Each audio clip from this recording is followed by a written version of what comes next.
So we are more or less coming to the end of the remaining content that was added in the recent 1.11 update all the way back in July. It goes really quick so you might not remember, but the most recent update saw the return of the fireworks shows throughout the month of August, along with a bunch of new handheld items, or tools as some like to call them, as well as several seasonal celebrations and their corresponding items that were or are scheduled throughout the end of summer and into the beginning of autumn. As things stand, we've almost experienced everything the most recent content update has to offer, with the exception of a couple of seasonal celebrations in the coming weeks and probably Halloween. So with this in mind, I thought it was the right time to talk about what's next for New Horizons based on some of the things we already know, as well as discussing the logical next step for Nintendo in terms of what we can expect in the next update. Number 1. Free update. Now, the most recent update actually takes us all the way up to November 20th, which is when the last of the new seasonal items expires, and just so happens to be a week or so before Turkey Day. So considering how recent updates have been distributed and ignoring any server-side updates to trigger Halloween, for example, we can assume the next significant content update, that would likely be version 1.12, would be released sometime in the second half of November after the last seasonal items have been distributed. Furthermore, we know this will be a free update, as Nintendo themselves confirmed content releasing later in the year will be free.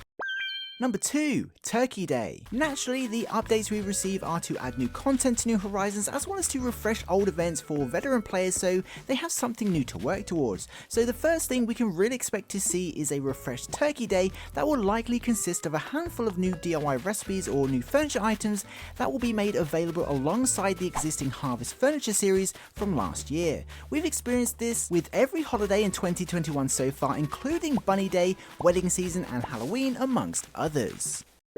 Number 3. Brewster. Now, Brewster is something that has been rumoured for some time now, and hints to his character and mechanics have been seen within the game's code as far back as launch, so there's no wonder Brewster is still expected to arrive in the near future. However, recent data mines have uncovered even more evidence of cafes and villager dialogue that suggests a cafe feature is under development, more so than ever before.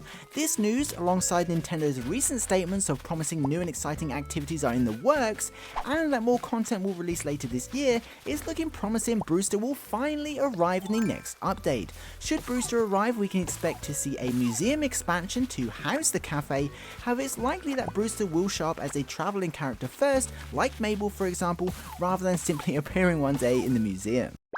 Number 4. Gyroids. Now, Nintendo themselves recently confirmed more content is in the works, and maybe it's me being optimistic, but it reads like it will be much more than a couple of new seasonal items and a refreshed Turkey Day. So it's believed by many that Gyroids will finally return to the Animal Crossing franchise alongside Brewster and the Roost. Brewster and Gyroids are heavily linked in past games, so it would make sense to see them both return at the same time. Plus, if you think about it, we're going to need more of a reason than randomly buying a cup of coffee to actually want to visit the cafe. So storing Gyroids through Brewster in the Roost, like in past games, would provide this. Number 5. New weather. Now, thanks to data miners, we know Nintendo have been tinkering with new weather types and have added some new weather patterns to the game ready to use in future updates. These new weather patterns appear to focus on rainy days and likely balancing out the number of rain showers players can experience on an island. And the reason this is so important is because the gyroid mechanic relies on rainfall to spawn gyroids in dig spots, so it's feasible to think any weather patterns that have been adjusted will be enabled in the full update when it finally arrives.